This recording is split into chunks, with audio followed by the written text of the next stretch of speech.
Pois bem, continuando então nosso estudo, e agora fizemos um outro vídeo colocando assim um fechamento do capítulo 3 e 4, e agora iniciando o capítulo 5 e 6. E nós colocamos que precisaríamos entender algumas palavras que Paulo usa muito, que é o que significa fé para Paulo e o que significa carne. Essas duas palavras é que são assim muito importantes para nós hoje, porque senão a gente vai ficar perdido e não vai dar conta de mergulhar nisso.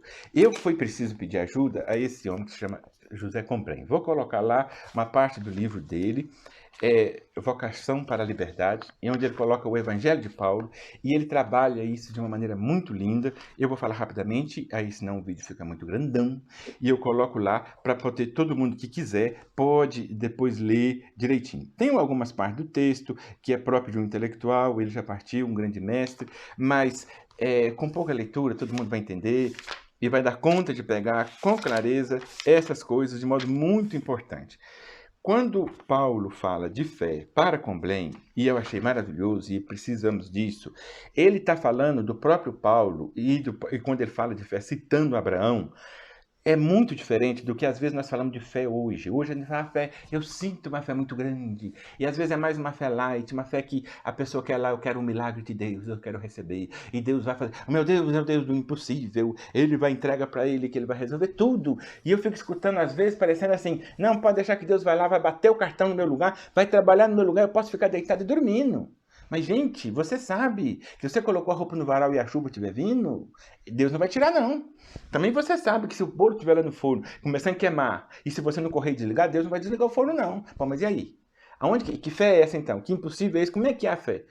Isso é muito importante. José Combrém, depois você pega o texto, eu vou falar rapidamente. Ele pega, tentando resumir, a fé é aquilo que te move para algo novo.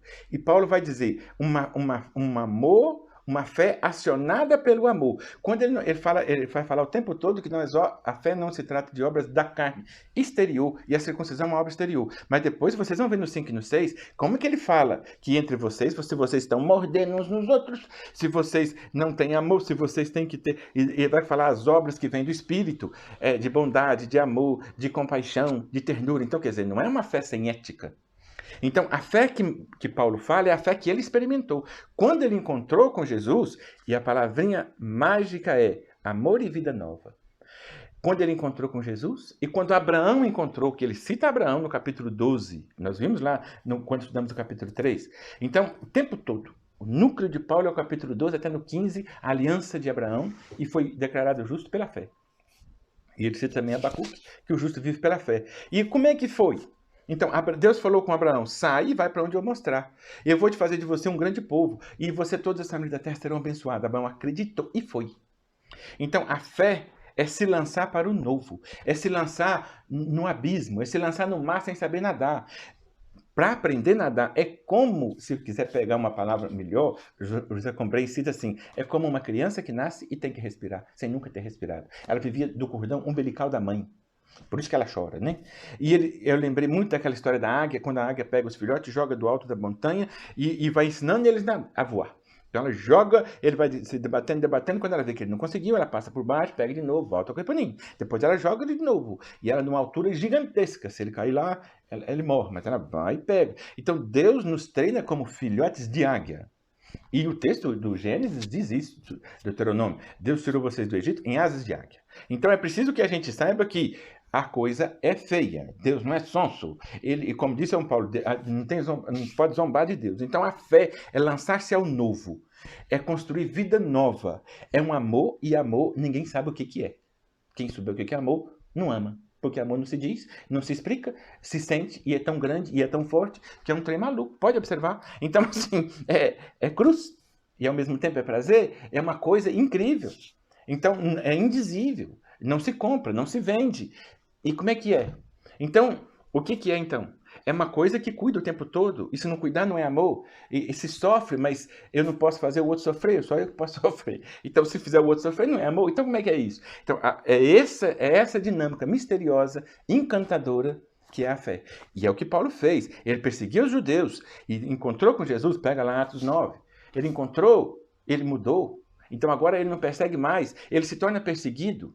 E ele cita na carta aos Gálatas, esses que estão querendo circuncidar vocês, na verdade não querem que vocês sejam perseguidos pelos que mataram Jesus. Pela cruz de Cristo. E que pregado na cruz. Com Cristo eu fui pregado na cruz, né? Ele coloca. Essa, portanto, é a convicção muito importante.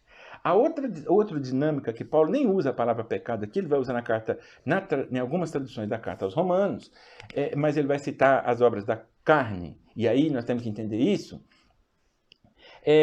A palavra, Paulo não cita, porque a palavra foi deturpada muito, graças a Deus, ao longo da Idade Média. Ela virou um moralismo e ela virou uma questão de culpa, tudo é pecado, e Paulo nem coloca aqui. Ele coloca de modo muito forte as inspirações do espírito e da carne.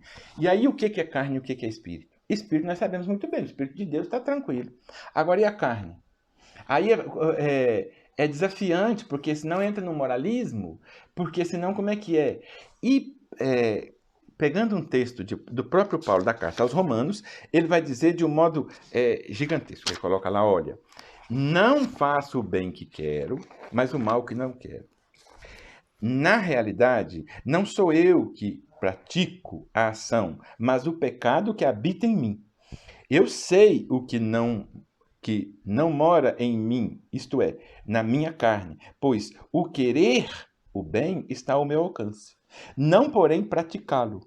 Com efeito, não sou eu que não faço o bem que quero, mas pratico o mal que não quero.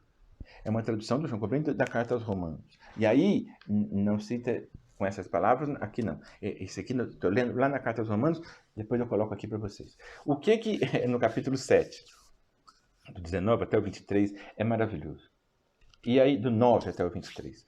O que Paulo coloca para nós é muito simples de entender, mas é gigantesco e profundo. Se a gente pegar, é simples se você tiver algum conhecimento da psicanálise e você saber a força do inconsciente. E o que é isso? Nós agimos por uma força de condicionamentos que está tramada em nós. E essa força nós fazemos movido por esses condicionamentos e programações, de um lado. Então, há uma força inconsciente, mas que está em nós mesmos. A outra coisa, então, isso é uma das maneiras de ver. O que Paulo coloca de outro lado é que existem forças e seduções do mistério do mal que age em nós, nas nossas programações e nas nossas coisas, para poder nos levar a fazer o mal. E aí é importante que a gente tenha consciência disso. As forças, portanto, que nos seduzem a fazer o mal, têm coisas em nós, mas tem coisas do inconsciente. Por isso que eu falei que a palavra pecado é importante, e José Combrim coloca ali, e vocês vão receber o texto no WhatsApp e no Telegram. O que coloca lá? Assim, o pecado para Paulo é como se fosse um conceito parecido com o de karma do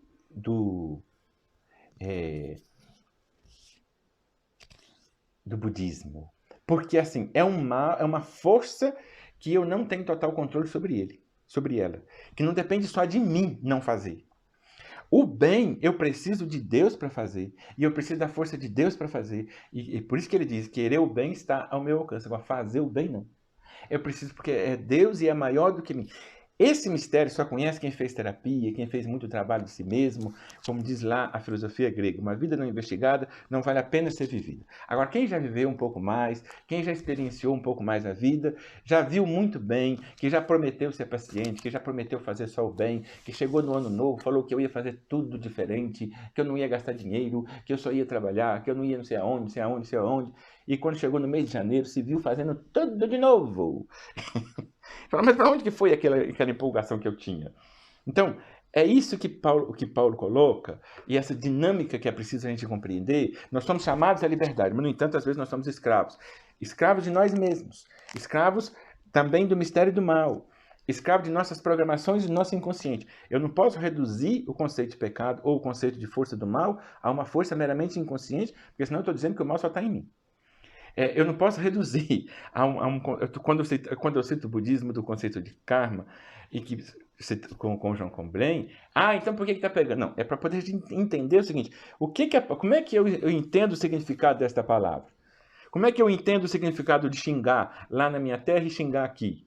Como é que eu entendo falar a casa é de cimento e a casa é de João? Ué, mas então, por quê? Não, é a casa de cimento. Não, é de João. Tá, de aqui indica posse. Tá bom, vamos entender como indica posse. É posse do outro. Lá indica o material com que é construída a casa. Então eu tenho que entender o uso dessa palavra. E comparando o uso lá com o uso cá, eu vou entender como que se usa em Paulo. Então, o pecado é mais do que uma força de qualquer coisinha. É muito mais profundo. A carne, portanto, significa natureza humana. Está dentro de uma natureza humana. É por isso que eu falei que ia usar essa Bíblia aqui hoje, porque Voltou, depois eu apresento ele para vocês se der tempo, ele usa o conceito instinto. Não que seja a palavra instinto, tem um monte de conceitos na psicologia sobre instinto, o único instinto que restou para nós, segundo a psicanálise, é o instinto sexual, os outros instintos todos foram eliminados pela razão, pela cultura, pelas programações, pela ética, não sei o que, não sei o que, a gente foi se destruindo, e às vezes isso, né? A gente tira a nossa liberdade e acha que isso é obra de Deus. Na verdade, é obra do diabo. Porque se Deus nos criou para ser livre, e se ele nos deu essas potencialidades, por que a gente tem que tirar o que Deus nos deu? E quando que a moral e os costumes é algo que escraviza e quando que ela é algo que vem de Deus? Essa é a pergunta que Paulo faz e é essa pergunta que está aqui no capítulo 5 e 6. E agora nós vamos então pegá-los e ler com carinho porque são maravilhosos.